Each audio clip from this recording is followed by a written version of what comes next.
বিরতির পর স্বাগত। দীর্ঘ 6 মাস ধরে বেহাল অবস্থা চরিলাম ফরেস্ট অফিস থেকে ব্রজপুর যাবার রাস্তা। সে ছবি আপনারা দেখতে পাচ্ছেন, খানা খন্দ ইট বেরিয়ে এসে পড়েছে। বৃষ্টির মৌসুম শুরু হয়ে যাচ্ছে, তার আগেই কিন্তু রাস্তার সম্পূর্ণ বেহাল দশা। চরিলাম ফরেস্ট অফিস থেকে ব্রজপুর যাবার রাস্তাটি সংস্কার করা নিয়ে কিন্তু আবারও দাবি উঠতে শুরু করেছে। দাবি তুলছেন এলাকাবাসীরা এবং তাদের বক্তব্য হচ্ছে যে এলাকায় জনগণ চরিলাম থেকে ব্রজপুর যাওয়ার যে রাস্তাটি তা যদি সারাই না করা হয় আগামী দিনে বড়সড় বিপদ ঘটতে পারে, কারণ দুর্ঘটনা ঘটতে পারে।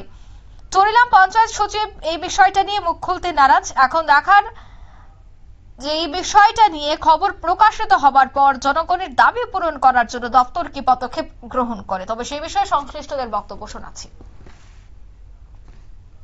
রাস্তা কতদিন থেকে খারাপ? রাস্তা তো আজ 6 মাস তামাদি এরকম অবস্থা খারাপ। এই রাস্তাটা আমরা পোস্ট অফিস থেকে বধুপুর অব্দি গেছে। এরপরে রাস্তা হইলো লম্বা করে, এটা দিকে দাঙ্গাই লেগে উঠছে বড় রাস্তা বধুপুর থেকে। আর এদিক দিয়ে আমরা ওই ধরেন এদিকে লাকসু করে গেছি।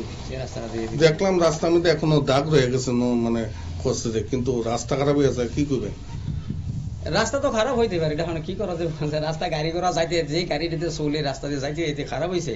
তো খারাপ হইলে ধরেন মনে করেন এখন তো আমরা তো আবার ভালো চাই, ভালো না হইলে আবার চলাম কেমন, আমরা তো শোনো লাগবো যে আবার যে রাস্তা এই রাস্তা এগিয়ে গেলে তোমরা আবার অসুবিধা।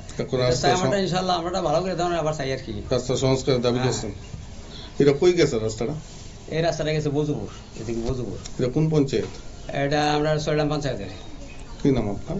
আমার নাম তারা মিয়া। আপনারা শুনলেন তাদের বক্তব্য। দীর্ঘ 6 মাস ধরে যে বেহাল অবস্থা, সেই অবস্থায় চরিলাম ফরেস্ট অফিস থেকে ব্রজপুর যাবার এই রাস্তাটি খুব দ্রুত যেন এবার মেরামত করা হয়, সংস্কার করা হয় বর্ষার আগেই, সে দাবি কিন্তু উঠছে এবার এলাকাবাসীদের পক্ষ থেকে। নিয়ে নিচ্ছি ছোট্ট একটি বিজ্ঞাপন বিরতি, সঙ্গে থাকুন।